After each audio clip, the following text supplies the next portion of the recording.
Mwagumanye n'isanganiro mwahisemo neza mudutunge banywanyi ba televiziyo Isanganiro ku mwanya twakerewe ko mwamenyereye gukurikirana ko amakuru mu Kirundi siko twama sinubugaba ariko mudutunge tubahikaze agizwe n'ingingo imwe rukumbi n'amakuru mbere adasanzwe ahagaze ku ntunganyo nshasha yingene abanyeshure bagiye kuja barinjizwa mu gisata cy'ubuvuzi muri kaminuza. Inama nshikiranganji yakoranye kuwa 21 Ruhuma uno mwaka yaremeje urwandiko rwerekeye irungikwa ry'abanyeshure mu gisata c'ubuganga bazotogwa inyuma y'ikibazo abaciye ubwenge baze imbere kandi intara zose ziserukirwe hisunzwe nako igitigiri c'abakoze ikibazo. Muri ano makuru rero adasanzwe tuja kugaruka kuco aba n'abandi babishikiriza ko ni mu kanya mwidonido twongera kubaramutsa tubaha ikaze.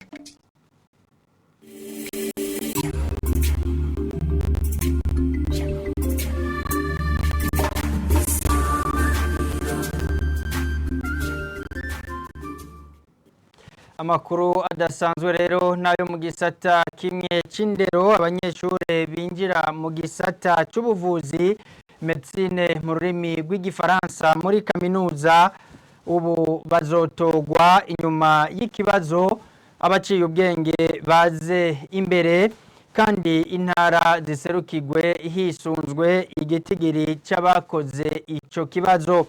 Ni ingingo yafashwe n'inama nshikiranganji yakoranye kuwa 21 ukwezi kwa kabiri guheze biciye mu rwandiko rwerekeye irungikwa ry'abanyeshure mu gisata c'ubuganga mu Burundi. Mu cegeranyo c'iyo nama nshikiranganji Jerome Niyonzima umunyamabanga mukuru wa leta avuga ko mu vyafatiwe ko ari uko harabavuga ko intara zitanganya amahirwe. Urwandiko rero rurerekana ibitigiri by'abanyeshuri biga mu gisata c'ubuganga mu ntumbero yo kuraba ko ibivugwa bifite ishingiro canke ko koba rugushikuza. Haribonekeza ubudasa hagati y'igisagara ca Bujumbura n'izindi ntara. Abanyeshuri baturuka mu ntara zo hagati mu gihugu baronka amahirwe make yo kwiga muri ico gisata c'ubuganga. Kubera ivyo hari inzira zitatu zishoboka kugira ngo umuti uboneke intara zose ziserukirwe. Izo nzira nazo ni izi zikurikira. Inzira ya mbere ni ugukorera ikibazo ku migwa mikuru y'intara zose. Ivyo birafasha kuko abanyeshuri baca bagikorera hafi ariko bica bisaba kongereza uburyo bwagenewe gukora ikoreshwa ry'ico kibazo. Inzira ya kabiri ni ugukuraho ikibazo cyo kwinjira mu gisata c'ubuganga hagafatirwa ku manota yo mu kibazo ca leta kubasumbije abandi kandi intara zose zigaserukirwa. Iyo nzira ituma ata buryo bwo gukoresha ikibazo busubira gukenerwa ariko biba biciye ku biri n'amategeko agenga umuryango wa Afrika y'ubuseruko. Inzira ya gatatu ni ukubananya gutunganya ico kibazo co kwinjira mu gisata c'ubuganga hagatogwa ba mbere mu ntara. Igitigiri c'abanyeshuri baserukira intara coshingwa hafatiwe ku gitigiri c'abanyeshuri bakoze ikibazo ca leta. Inama nshikiranganji yihweje izo nzira zitatu zishoboka yabonye ko inzira nyayo ari yo kubananya gutunganya ico kibazo co kwinjira mu gisata c'ubuganga hagatorwa ba mbere mu ntara. Igitigiri c'abanyeshuri baserukira intara kigashigwaho hisunzwe igitigiri c'abanyeshuri bakoze ikibazo ca leta. Abanyepolitike rero bafise uko babibona gutandukanye nko mu mugambwe Parena igisata c'ubuvuzi kiragoye kandi kirazimvye vyemezwa na Zeno nimubona arongoye uwo mugambwe Parena akabona ko gufatira ku ntara mu kurungika abanyeshure mu gutorana ko abanyeshure biga mu gisata c'ubuvuzi muri kaminuza ataco bizohindura. Asaba ahubwo guhinyanyura uburyo abanyeshure bigamwo kugira boroherwe. Gukoresha ibibazo abinjira mu gisata c'ubuvuzi muri kaminuza birakenewe cyane. Mbere bakwiye no gukoresha ibibazo mu bisata byose byo muri kaminuza kuko ubu biragaragara yuko hari abanyeshuri badashoboye gukurikira inyigisho za kaminuza kuko badafise ubumenyi bukwiye mu ndimi zikoreshwa muri kaminuza. Ariko kurondera kwinjizayo intara zose atari ukuraba ababikwiye gusumvya abandi n'amacakubiri azoba yigendera. Turavye ingene amashuri y'akarorero akwiye mu gihugu, abatari bake biga mu buryo bungana, kandi naho ubwo buba butangana umuntu yohindura ubwo buryo akaba ari bwo bungana gusumba.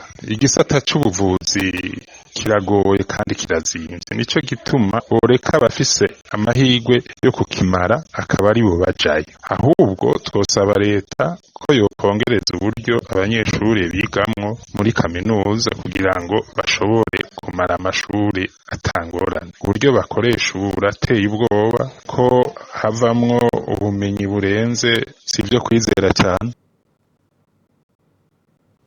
Eka no mu mugambwe FPI bagize ico babivuga ko ngo kwiga mu gisata c'amagara y'abantu muri kaminuza ntivyo kwisunze iyo umuntu ava, ahubwo amanota meza nk'uko vyama. Francis Rohero arongoye uwo mugambwe FPI asigura ko ari kubera igisata c'ubuvuzi kidasanzwe, mbere ngo kinarengeye ivyo guserukirwa ku ntara. Araheze iminsi muri iki gihugu harabaye ingorane zitandukanye aho abantu bagiye barapfa ubutegetsi mu kwibaza ko yoba inyishirama, bakibaza yuko abantu boja mu nzego bivuye naho bava iyo bavuka canke imigwi barimwo.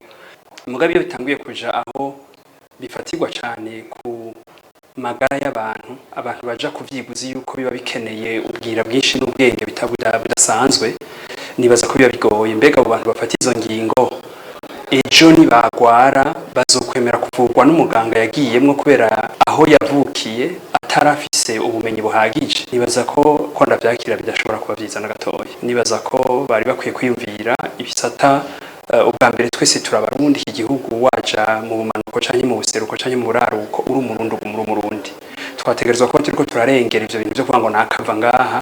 Iyo afise ico atumariye ico ashoboye tukamwakiriza yombi gusumba kwibaza hava. Rero nibaza ko igisata c'ubuvuzi kidasanzwe abantu bo bakira baravye ubwenge bafise, ubumenyi bafise kugira ngo bashobore gutora inyishu z'amagara y'abantu.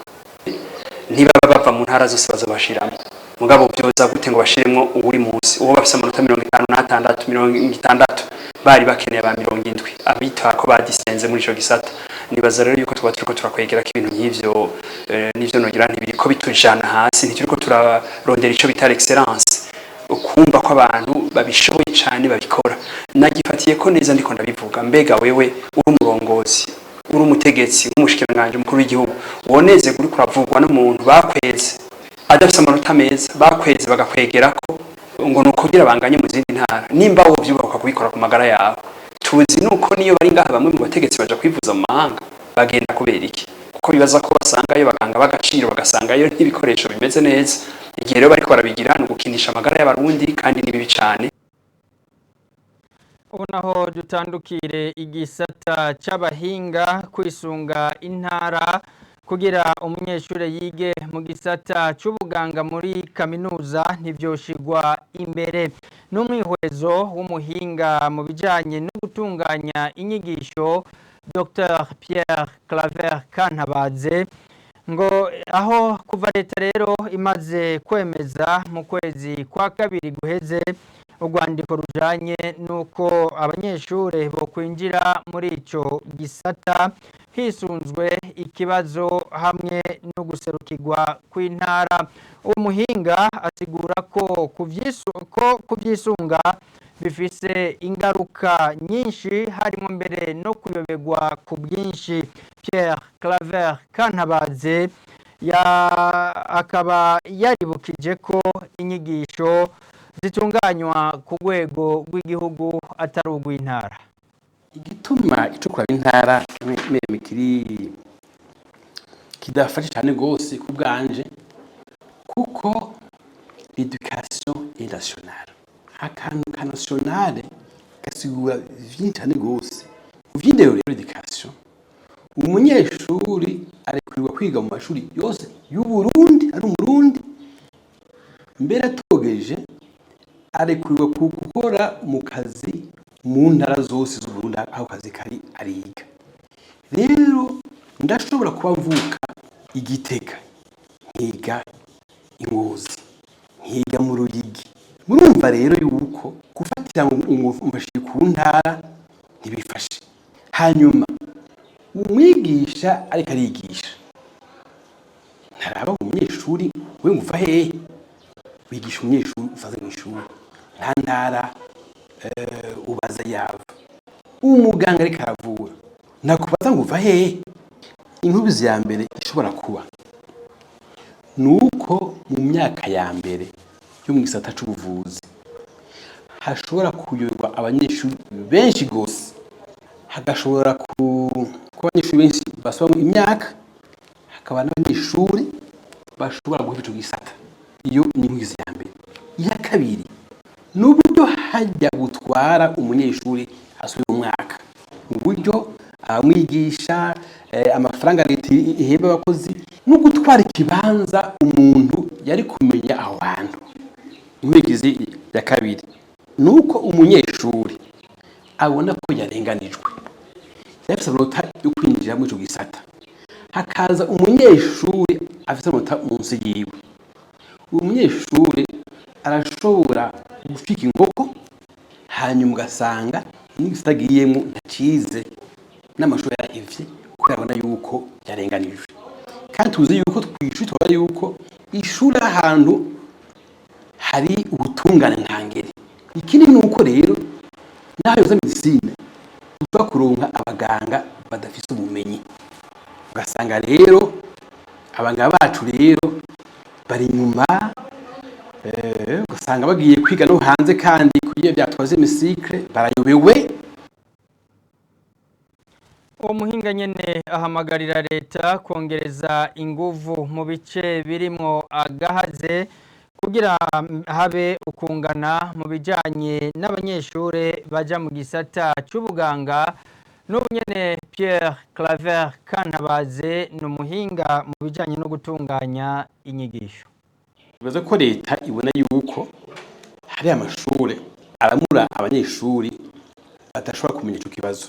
Rero ubwa mbere bogira iki? Ubwa mbere nuko boraba ko inyigisho mu mashure zitunganije kumwe. Amashuri afise abigisha bamwe, afise abigisha babinonosoye. Amashuri aranganya ibitabo, amashuri aranganya igitigiri mu mashuri. Naro utu tunenge utangwa bagakosora aya mashuri umenga ntafise ntakwije ivyangombwa vyiza kugira ngo abanyeshuri bige, igatangura gukosoreraho. Ubwa kabiri babona yuko leta ibona yuko hariho akabuze mu mashuri kubera imvo iyi n'iyi, birashoboka yuko bavuga bati mu bakoze ikibazo k'abavuye mu mashure amwe y'akarorero ati turafatiye kuri 70%. Abanyeshuri bize mu mashure de lycée public ati turafatiye kuri 68%. Atabize mu makoleje ya komine turafatiye kuri 65%. Kuko abanyeshuri babize nabi ariko yagize akigoro aronka aya manota. Ivyo rero nico bita rero la discrimination positive. Ubishize ko niho uri kubagira equité, nta numwe uburenganije kandi baciye agace yuko atari ubwa mbere biba ngaha mu Burundi byarabaye. Concours national kiba kera yatorwa kenshi n'abahungu. Leta rero yarongera nk'amanota 2, 3 abigeme kugira ngo ibahe intege nabo bashobore kuja mu mashuri yisumbuye, bahe akarorero abandi. Mu bihugu byo kwisi nzima faculté medicine ni bakora faculté sacrée. Faculté ni igisata kidasanzwe kuko ubuzima bw'umuntu ni katihabwa. Rero dushaka yuko ejo turonka abaganga babikwiye hogendayo abanyeshuri bafise ubumenyi. Rero ikonkuru niyo yari ikwiye cyane gose. mu gusozera amakuru yacu adasanzwe yo kuri uno munsi mudukundire tuve mu bijanye n'indero dusimbire mu bijanye n'ino nkuru ibabaje aho umuryango w'abamenyeshamakuru wa mu Burundi waraye ubuze umwe mu bari bawugize. Jimmy Elvis Vyizigiro yaserukira imbere y'amategeko ishirahamwe Asemaji ikinyamakuru jimbere gikukira uwo mugenzi wacu akaba yakunda kwigisha hamwe kandi no kwibutsa kubijanye n'akahise ku Burundi. Televiziyo Isanganiro irahojeje umuryango w'abamenyeshamakuru muri rusangi hamwe kandi n'umuryango wabuze.